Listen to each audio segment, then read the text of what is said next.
নমস্কার। আমি আপনাদের কাছে আজকে শেয়ার বাজারে বিশেষ বিশেষ দিনে আমরা কিভাবে শেয়ার বাজার থেকে আয় ঘরে তুলতে পারি তার একটা পদ্ধতি নিয়ে আলোচনাতে আসছি। ধরুন কোনো একটা শেয়ারের দাম আছে ধরুন 100 টাকা। এবার 100 টাকা দামের শেয়ারটার কোনো একটা কলের দাম আছে হয়তো 5 টাকা, পুটেরও হয়তো দাম আছে 5 টাকা। এরকম কিন্তু হয় না, কিন্তু আমি আলোচনার জন্য মনে হয়তো এটা আছে 5 টাকা, এটা হয়তো আছে 4 টাকা, এটা হয়তো আছে 6 টাকা, এটা এরকম হয়, কিন্তু আমি আলোচনার জন্য আমি এই দুটোকে একই জায়গায় আনলাম। ধরুন বাজারের অ্যাঙ্গেলে শেয়ার বাজারে বছরের মধ্যে কিছু কিছু দিন, বিশেষ বিশেষ দিন, ধরুন আমাদের আরবিআইয়ের অ্যানাউন্সমেন্টের দিন বা লোকসভার ভোট বা অনেকগুলো রাজ্যের বিধানসভা ভোটের অ্যানাউন্সমেন্টের দিন, মানে ফলাফলের দিন, কি হয় বাজার হয়তো অ্যাবনর্মাল আপ বা ডাউন হয়। এই যে অ্যাবনর্মাল আপ ডাউন, আমরা জানি শেয়ার বাজার ওই দিনকে 200-500 পয়েন্ট আপ হতে পারে বা 200-500 পয়েন্ট লো হতে পারে, কিন্তু কি হতে পারে সেটা আমাদের কিন্তু আইডিয়া নেই। এই যে সমস্ত দিনগুলো, ওই দিনগুলোতে আমরা কি বুদ্ধি অ্যাপ্লাই করতে পারি। ধরুন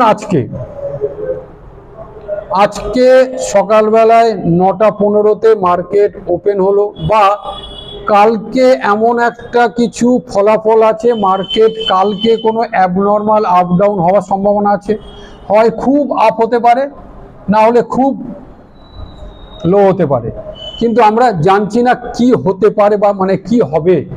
ওই সময় আমাদের সবচেয়ে ভালো বুদ্ধি কি? ওই সময় আমরা একটা বুদ্ধি অ্যাপ্লাই করতে পারি। কি বুদ্ধি অ্যাপ্লাই করতে পারি?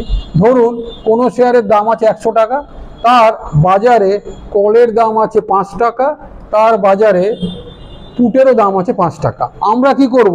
একই সঙ্গে বাজারের কলটাকেও বাই করব, পুটটাকেও বাই করব। এবার আমরা আজকে বিকেল 3টে 3:30-এর মধ্যে মার্কেট বন্ধ হওয়ার আগে একটা কলও বাই করলাম, একটা পুটও বাই করলাম। এবার কালকে সকালে বাজারে যা কিছু হবে অ্যাবনর্মাল হবে, হয় 250 পয়েন্ট বা 500 পয়েন্ট আপ হতে পারে, বা 250 বা 500 পয়েন্ট লো হতে পারে। কি হবে আমরা কিন্তু জানি না। ধরুন আমরা মনে করলাম বাজার খুব আপ হয়েছে। বাজার যদি আপ হয় অ্যাবনর্মাল, তাহলে হয়তো এই 100 টাকার শেয়ারটাও তারও হয়তো দাম বেড়ে গেছে 120 টাকা বা 130 টাকা এসে গেছে। এই যে যদি বাজার অ্যাবনর্মাল আপ হয়, যদি এইখানে 100 টাকা দামের শেয়ারটা 120 বা 30 টাকা হয়ে যায়, এই যে 5 টাকা, এটারও কিন্তু দাম বাজারে 30 থেকে 35 টাকা হয়ে যাবে। মানে আমরা বাই করেছিলাম 5 টাকাতে, আমরা কিন্তু এটাকে বেচতে পাচ্ছি প্রায়, মনে করুন ধরি আমরা যদি 35 টাকা বেচতে পারি, এখানে কিন্তু আমাদের আয় হয়ে যাচ্ছে 30 টাকা করে পার ইউনিটে।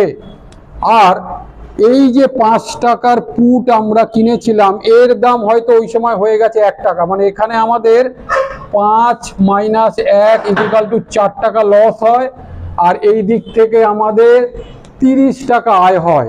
মানে আমরা 30 - 4 = প্রায় 26 টাকা পার ইউনিটে কিন্তু আয় বের করতে পারি।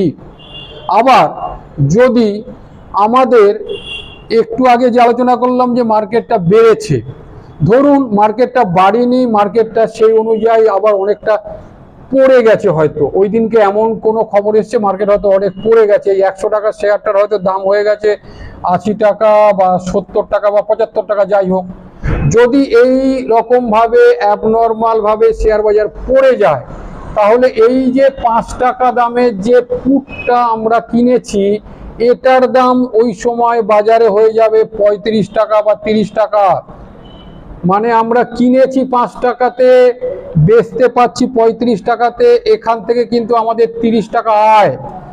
আর এই যে উপরের কলটা, এটার কিন্তু তখন বাজারে দাম হয়ে যেতে পারে 1 টাকা, তাহলে এখান থেকে আমাদের কিন্তু লস হচ্ছে 4 টাকা, এইদিকে আয় হচ্ছে 30 টাকা। আমরা যদি বাদ দিই 25 থেকে 26 টাকা কিন্তু আমাদের আয় হয়ে যায়। অর্থাৎ এই যে পদ্ধতি, যে সমস্ত দিনে বাজার অ্যাবনর্মাল আপ হতে পারে বা অ্যাবনর্মাল ডাউন হতে পারে, শুধুমাত্র সেই সমস্ত দিনে আমরা যদি এইভাবে কল বা পুটকে বাই করে খেলি, আমরা কিন্তু মার্কেট থেকে, মার্কেট যাই হোক না কেন আপ বা ডাউন, আমরা কিন্তু আয় বের করতে পারি। আমি শুধু আপনাদেরকে একটা কথাই বলবো, আমার এই কথা শুনেই কিন্তু কেউ শেয়ার বাজারে আসবেন না।